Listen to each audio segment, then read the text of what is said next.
Hi friends, welcome to ఉమ్మడి వంటల ఛానల్కి. ఈరోజు నేను మీకు కందిబ్యాల పొడి ఎలా చేసుకోవాలో చూపిస్తాను.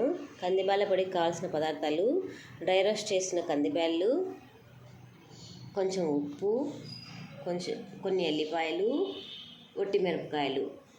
ఇవి అన్నీ కలిపి మనం మిక్సీకి వేసుకోవాలా. ఫస్ట్ ఉప్పు, ఒట్టి మిరపకాయలు మిక్సీకి వేసిన తర్వాత మళ్ళీ కందిబ్యాళ్ళు వేసి మెత్తగా పొడి చేసిన తర్వాత లాస్ట్లో మనం ఎల్లిపాయలు వేసుకోవాలా.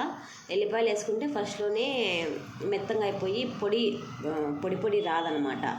ఇది బాలింతలకి చాలా ఉపయోగపడుతుంది. బాలింతలకి మనం శనగబ్యాళ్ళు, పప్పులు ఇవన్నీ పెట్టాం కదండి.